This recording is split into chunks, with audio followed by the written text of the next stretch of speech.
Did you know when you became sober that you were...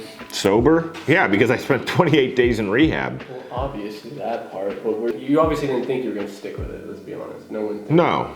No, I had no idea it was actually going to stick. You thought it was bullshit, wasn't it? Yeah, the biggest thing for me getting sober was, I went into a treatment program and got out, and I had to learn how to live.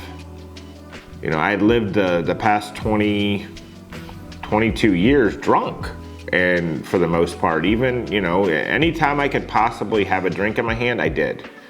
And I had no idea that, how to live sober.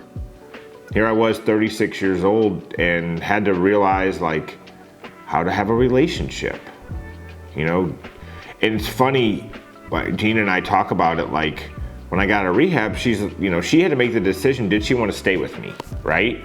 She's 10 years younger than me. She had a lot of party life left in her, and did she really want to stay with me? But what's funny is she never thought about, I had the same choice. I had to decide whether I wanted to stay with her. It never dawned on her that I actually had a decision to make to choose to stay with her, because it was I'm the one who screwed up. She's the one forgiving me, but yet I finally had clarity. Had I chosen the right wife, right? You don't think about that. She had never thought about it, and it's funny because those thoughts were going through my head just like they were going through hers. And, to make that decision to stick together was a lot of work. A lot of hard work on both of our sides. Sure. I can't imagine. What do you think is the biggest thing how your behavior, the way you felt for, the initial period of being sober, it sucks. Dude, it was scary. You gotta explain, getting out of rehab and not having that coping mechanism, not having that thing I had relied on to take the edge off, to get me in this I had lived 20 years in just this comfortably numb state. Frickin' Led Zeppelin says it the best. Comfortably numb is how I lived for 22 years. I didn't have feelings, I didn't have emotions. And all of a sudden to get sober and have alcohol removed from your life, and now all of a sudden feeling all these emotions. And it's funny that talking with other alcoholics, it's you start having these little epiphanies, going outside at 7 o'clock in the morning and hearing the birds chirp. Most people recognize that on a daily basis when they go outside because they're observant, they're aware. I was unaware of everything in my surrounding. So the little things. And I want to say something. I think you'd be surprised that people aren't as observant as that, because even if they're not drunk, a lot of people are so sleepwalking through life, I feel they don't even have the time to do that. Sure, but if people have clarity, a little bit of clarity in their life, I had no guidance. I was so self-centered, I didn't care about anything in my surroundings except for myself. I didn't care about other people's feelings unless it had something I was gonna benefit from it some way, right? And I had to realize that I had to put other people before me in order to get true satisfaction in life, right? Was there a point where, because that's the thing about being sober is at the same time, the more time that goes by, the scarier it can get, because you're I'm just one drink away. At what point did that diminish? Yeah. Okay, so I remember, I don't know if we've talked about this before, but I remember the first time I was left alone. It was probably 30 days after I'd been home from rehab, so 60 days sober, but the first time Gina left my side and left me alone. I was a little 12-year-old. Finally, parents are gonna leave and let the kids stay home alone. That's how I was. And the second she left, the first thought that came to my head was getting a drink. I'd been 60 days removed from drinking, and probably literally her car was backing out of the driveway, and I thought, I can be at the liquor store in 10 minutes. Or 5, I probably was sped. But I had tools. I knew that this feeling was going to come because everybody that's gone before me in recovery told me about this. So what I did was I picked up the telephone. They call it a 100-pound phone because it feels like 100 pounds when you're picking it up. And I called another alcoholic.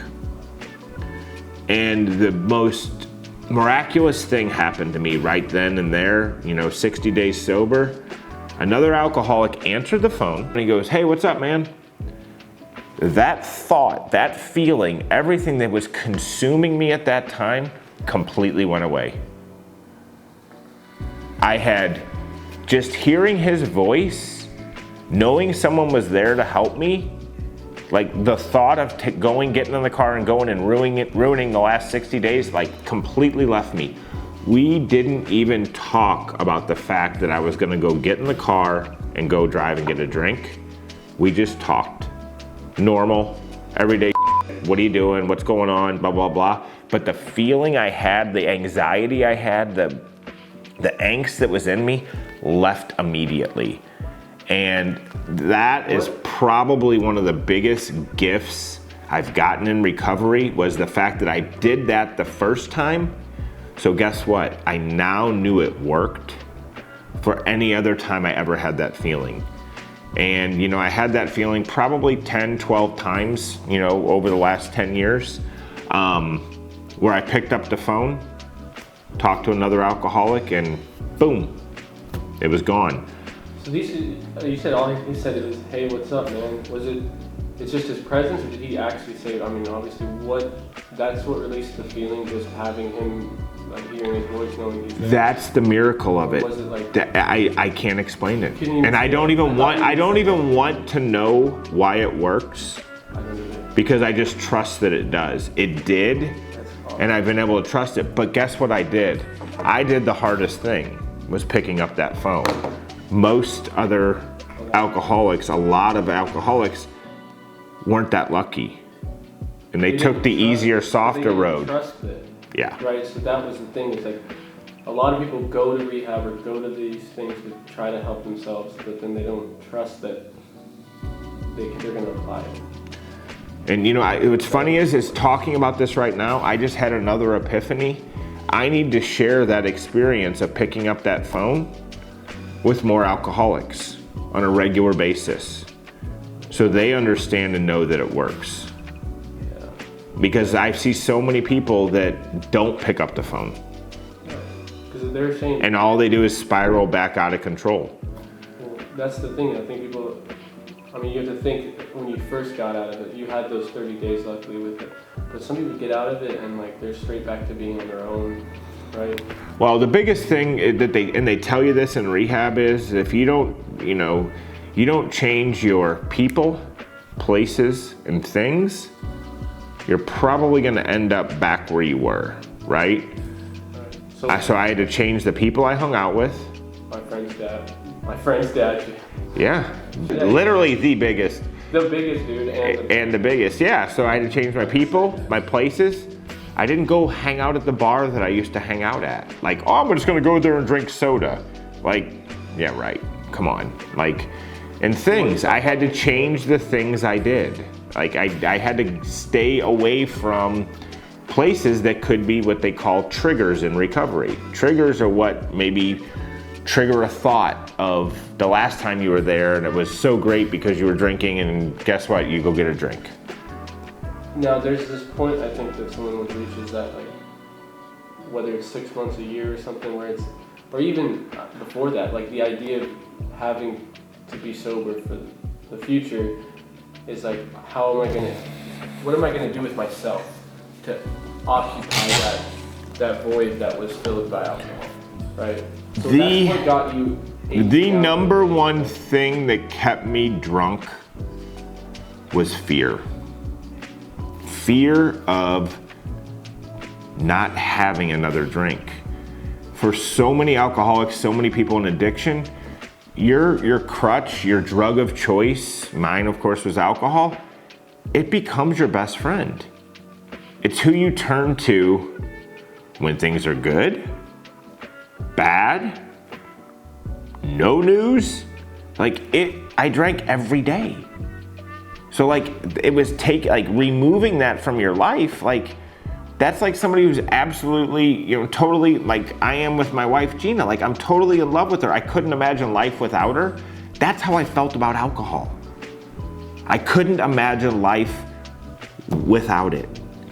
And it's funny, we talk about it a lot in with other alcoholics, like I was at a jumping off point. I couldn't imagine life with alcohol, but I couldn't imagine life without it either, right? And that's what led me to recovery, was because it was like, I had no idea what to do. Now, that's what I'm saying, a lot of people don't know what to do. How did you occupy yourself and get out of the depression of nothing being good enough or as good as alcohol for you, right? And I think I've talked about this before, but like the day I got fired from my previous job, which I loved, absolutely loved my job at Galati Yacht Sales. I loved it. Loved all the people there. I was a horrible manager, but I got fired. It was a Monday morning. I was pissed off because why the hell didn't fire me on Friday, because I could have had a hell of a weekend partying my ass off. Oh wait, I partied my ass off anyway, even though I wasn't fired. So I went in Monday morning, they fired me, and I'll never forget, I'm sitting across the desk from my boss at the time. He said, man, we're gonna have to let you go, and you need to get some help. I literally, up until that point, the previous 6 months before that, I didn't care if I died or got fired from my job. I knew one of them was gonna happen, and I didn't care which one happened. So luckily, I'm sitting here, it was my crossroads, and I got fired. I was like, it felt like an anvil. Like I felt like I was suffocating inside for the previous 6 months, and it felt like someone lifted an anvil off my chest, and I could breathe. And a complete, total moment of clarity came over me, and I said, I'll go to rehab.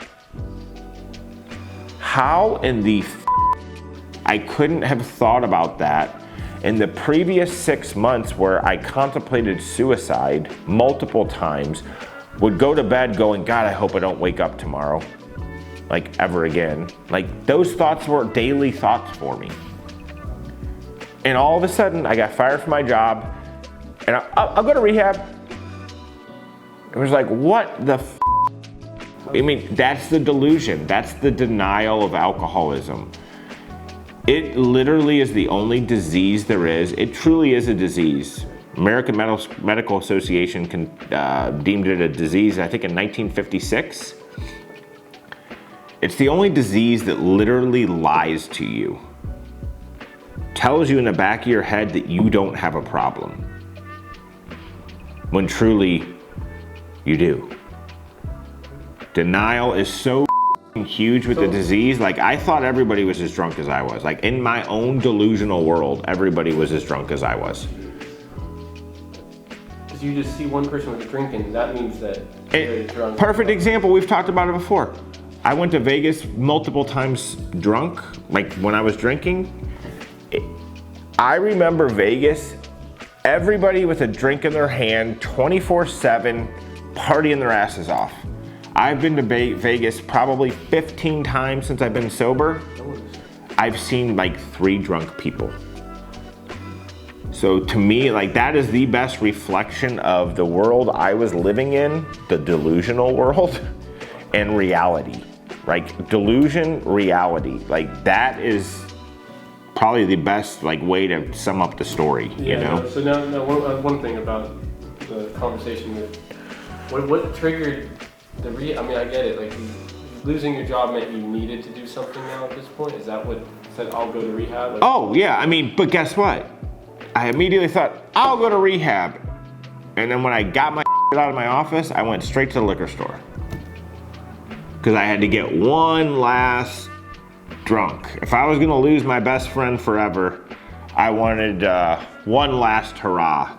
So I went and drank half a bottle of vodka and passed out at my friend's house. My friend's dad. And my wife's trying to find me, couldn't find me anywhere. Then ended up had to go home and face the music and we started calling around. Luckily the insurance from my previous job, they had a COBRA policy, which extends your insurance for 60 days after you're let go. So my insurance covered for me to go to rehab. And so went in, I think it was like 1 or 2 days, I don't even remember. 1 or 2 days after I was fired, I was in rehab, but they advised my wife when she was calling to get me in and everything to keep feeding me alcohol up until like literally I drank. We had to stop on the way to rehab at a gas station so I could get another beer on the way there because they were afraid, they didn't know what kind of medical state I was in, and you can go into what they call the DTs, delirium tremens, which is your body goes into shock for not having alcohol, and you can actually have a seizure and die. So they wanted to make sure that I kept my blood alcohol content nice and high. Get up here nice and high. Before we went into rehab. So like literally I'm doing my intake form at rehab drunk on my ass. More coming in our future podcasts.